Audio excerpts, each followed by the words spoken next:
है ना हारिस रऊफ को हम पिटते हुए ही देखते हैं। तो इसके बारे में आपको क्या लगता है कि मतलब पाकिस्तान को प्रॉब्लम हो सकता है उनके फास्ट बॉलर से, कि अगर वो अच्छी लाइन और लेंथ से नहीं करें तो जीता हुआ मैच भी हार सकते हैं? क्योंकि देखिए ये 14 रन का मार्जिन आ गया था, तो उन्होंने मार मार के तो बना ही लिया था। अगर वो थोड़ा और पहले वो मारना शुरू करते, मुझे लगता है कि शायद वेस्ट इंडीज ने हिटिंग जो है वो बहुत लेट की। यही काम अगर उनके मिडिल ऑर्डर के बल्लेबाज कर लेते पहले, तो शायद नीचे वालों को इतना फिर मार्जिन नहीं मिलता।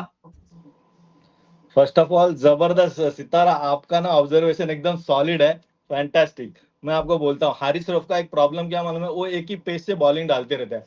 जब उसको कोहली मार रहा था, उसने चेंज ऑफ पेस वगैरह कुछ करने का, राउंड द विकेट आ, ओवर द विकेट, तेरे को राउंड ओवर द विकेट मार पड़ रही तो थोड़ा राउंड द विकेट आ, थोड़ा बॉल चेंज कर और शॉर्ट शॉर्ट स्पेल डाल। अगर तुझे थकने हो रहा है, तू कंटिन्यू नहीं डाल पा रहा है, तो थोड़ा 2-2 ओवर के स्पेल डाल। वो कैप्टन को समझना चाहिए। लेकिन हार्दिक हम्म। श्रॉफ का ये प्रॉब्लम है, वो चेंज ऑफ पेस बिल्कुल नहीं करता, एक ही पेस से बॉलिंग डालते रहता है।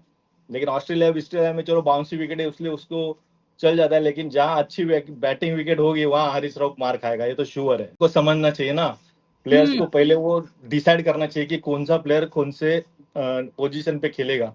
अगर कोई कोई प्लेयर कंफर्टेबल नहीं तो वो सीधा कैप्टन को बोल देता है, भाई मैं कंफर्टेबल नहीं हूँ, मैं ये इस नंबर पे नहीं खेल सकता।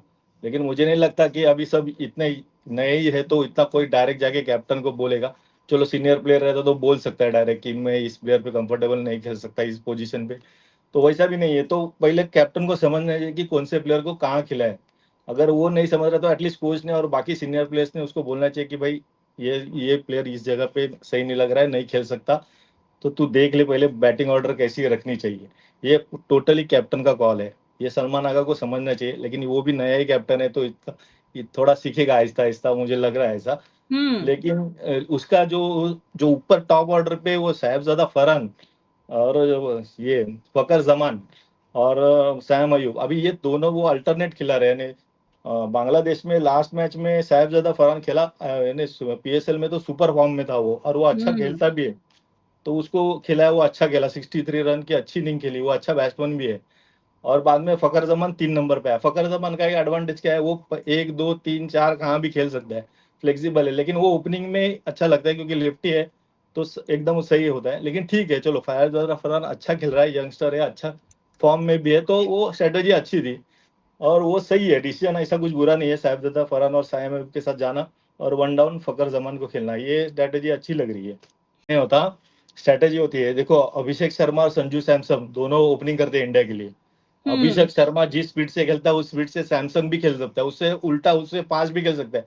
लेकिन संजू सैमसंग एक एक्सपीरियंस प्लेयर है, वो घाई नहीं करता। जब अभिषेक शर्मा फॉर्म में खेलता रहता है, हिटिंग करते रहता है, फ्लो में रहता है, तो एक साइड संभाल के खेलता है। और जब अभिषेक शर्मा आउट होता है उसके बाद संजू सैमसंग स्टार्ट करता है, तो उससे क्या होता है, एक साइड में एक बैट्समैन एक फ्लो में रहता है और उससे रन बनते हैं ज्यादा।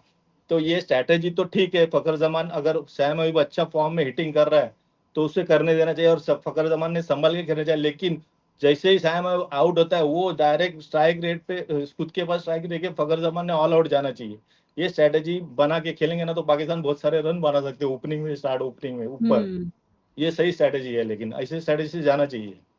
अच्छा, एक चीज जो है वो काफी मैंने ऑब्जर्व की है कि शायद कल के मैच में माइक हैसन और सलमान आगा ने ये एक स्ट्रेटेजी बनाई हो कि वो जो उन्होंने लेफ्ट और राइट का कॉम्बिनेशन जिस तरीके से कर दिया, तो वो खुद लगता है कि वेस्ट इंडीज को खुद समझ में नहीं आया कि मोती को खिलाना है या नहीं खिलाना है। तो मेरा ख्याल है एक टेक्टिकल मिस्टेक उन्होंने ये भी की, क्योंकि देखिए पिच में सबसे ज्यादा जो विकेट्स जो है वो स्पिनर्स ने ही लिए। अगर पाकिस्तान का देखा जाए तो 3 विकेट जो है वो नवाज ने ली, 2 साइम ने ली, फिर इसके बाद सुफियान ने ली, तो 6 विकेट तो स्पिनर्स की ही बन गई। और फिर जो है वो 1 विकेट सिर्फ शाहीन को मिली है। तो इसमें तो लग रहा है कि इन्होंने वेस्ट इंडीज ने जो है वो टैक्टिकल मिस्टेक की है इसमें, अपने बहुत ही अच्छे स्पिनर को यूज ना करके। करेक्ट है, करेक्ट करेक्ट बोल रहे हो आप।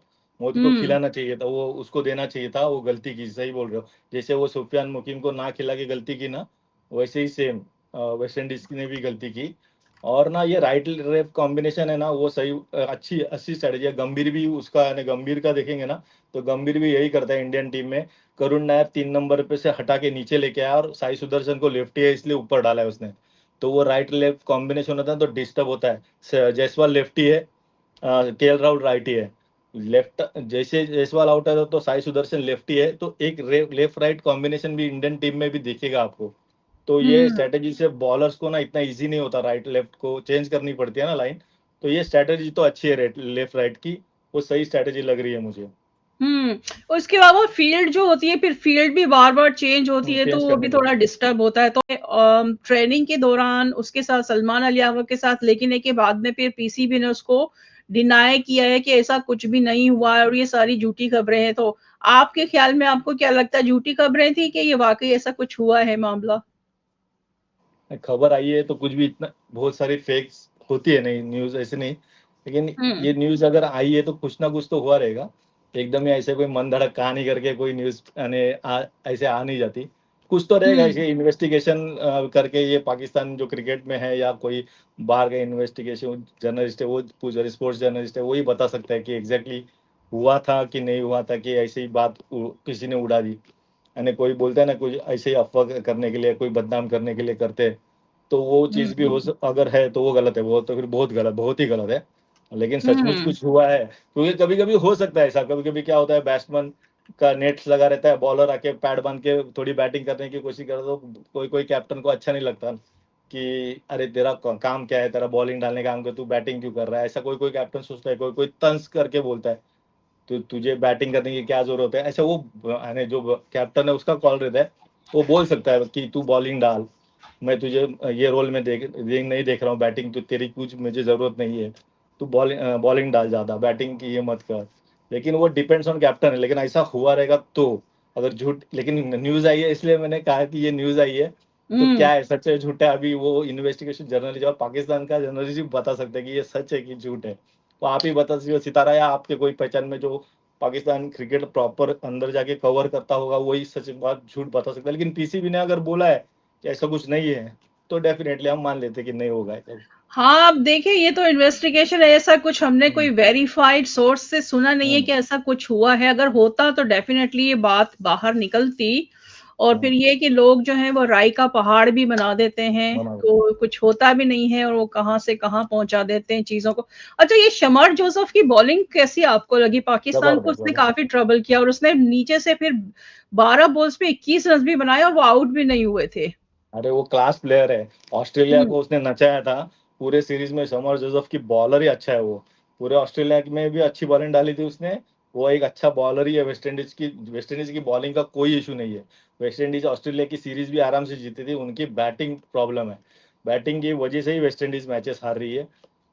मुझे तो क्लियर लग रहा है, वेस्ट इंडीज की बॉलिंग 250 रन नहीं टच कर सकी। ऑस्ट्रेलिया 2.5 का स्कोर क्रॉस नहीं कर सकी थी पूरे वेस्ट इंडीज की जो टूर था अभी। लेकिन उनका प्रॉब्लम बैटिंग है वेस्ट इंडीज का, इसकी वजह से ही वेस्ट इंडीज हार रही है। वो कोलैप्स हो जाता है, काफी दफा हमने देखा है। तो ऐसा क्यों, मतलब आपको लग रहा है कि क्या वजह है कि ऊपर से जब आपको नहीं मिलता तो नीचे बीच में आके मिडिल ऑर्डर से कुछ ना कुछ हो जाता है, लेकिन ये कि फिर जो उसकी जरूरत होती है थोड़े सहारे की नीचे से, तो वो फिर नीचे वाले जो है वो बिल्कुल ही एकदम हथियार डाल देते हैं। हाँ, फर्स्ट मैच में भी वही हुआ, उसकी वजह से इंडिया हारी सेकेंड इनिंग में। 40 पे 6, 40 पे 7, यही इसकी वजह से मैच हारी इंडिया ने, तो वो हारती नहीं थी मैच फर्स्ट मैच भी। और कैचेस छूटे थे 7-8, वो तो पथेटिक फील्डिंग हो गई थी फर्स्ट मैच में, नहीं तो वो भी मैच नहीं हारती हम्म इंडिया। लॉर्ड्स का तो एकदम क्लोज आके ऋषभ पंत का रन आउट ही भारी पड़ गया था, अदरवाइज वो लॉर्ड्स भी नहीं हारती। उनके जो 40-50 रन बन जाएंगे, लेकिन उनकी 4 विकेट जो है वो 6 रन पे आउट हो गई, सिर्फ 18 बोले खेल के। और 224 पे पूरी की पूरी जो टीम है वो आउट हो गई। तो पहले भी हमने देखा है कि इंडिया की तरफ से जो उनका लोअर ऑर्डर है वो कोलैप्स हो जाता है, काफी दफा हमने देखा है। तो ऐसा क्यों, मतलब आपको लग रहा है कि क्या वजह है कि ऊपर से जब आपको नहीं मिलता तो नीचे बीच में आके मिडिल ऑर्डर से कुछ ना कुछ हो जाता है, लेकिन ये कि फिर जो उसकी जरूरत होती है थोड़े सहारे की नीचे से, तो वो फिर नीचे वाले जो है वो बिल्कुल ही एकदम हथियार डाल देते हैं। हाँ, फर्स्ट मैच में भी वही हुआ, उसकी वजह से इंडिया हारी सेकेंड इनिंग में। 40 पे 6, 40 पे 7, यही इसकी वजह से मैच हारी इंडिया ने, तो वो हारती नहीं थी मैच फर्स्ट मैच भी। और कैचेस छूटे थे 7-8, वो तो पैथेटिक फील्डिंग हो गई थी फर्स्ट मैच में, नहीं तो वो भी मैच नहीं हारती हम्म। इंडिया। लॉर्ड्स का तो एकदम क्लोज आके ऋषभ पंत का रन आउट ही भारी पड़ गया था, अदरवाइज वो लॉर्ड्स भी नहीं हारती। लेकिन प्रॉब्लम वही है लास्ट, लेकिन अभी लास्ट मैच में जो जडेजा और वाशिंगटन सुंदर ने बैटिंग की, वो एक अच्छा, और यही रीजन है कि कुलदीप को ना खिला के वाशिंगटन सुंदर को खिलाया गया, क्योंकि वाशिंगटन सुंदर अच्छी बैटिंग कर लेता है, वो अच्छा बैट्समैन है, और बॉलिंग में भी 5 विकेट निकाल चुका है, हर एक मैच में 2 चिप इन कर लेता है। तो इसलिए वो बैटिंग स्ट्रांग नीचे लोअर ऑर्डर में स्ट्रांग करने के लिए वाशिंगटन सुंदर को खिला रहे। तो वो स्ट्रैटेजी तो ठीक है, लेकिन अभी वाशिंगटन देखो आज भी गलत शॉट खेला, उसको जरूरत नहीं थी खेलने की, क्योंकि करुण नायर जल्दी आउट हो गया था, तो उसने लेग साइड में शॉट मारने गया, अगर थोड़ा रुकता तो और थोड़े रन बनते। लेकिन ठीक है, चलो क्रिकेट है, हो जाता है ऐसा, कभी कभी बैट्समैन फ्लो में आ जाता है, आकाशदीप है, टेल एंडर्स है, तो ज्यादा रन करूँ ये सोच के वाशिंगटन सुंदर ने वो शॉट खेला, लेकिन वो जरूरत नहीं थी उस टाइम पे। तो वही होता है, गलत शॉट खेलने की वजह से बाद में एक आउट हो जाए तो नए बैट्समैन को आगे इंग्लैंड के पिचेस पे डायरेक्ट इतना रुक के खेलना टेल एंडर के बस की बात नहीं है, और वही हुआ, इसलिए वो कोलैप्स हुआ इंडिया का, और ये जल्दी आउट हो गए।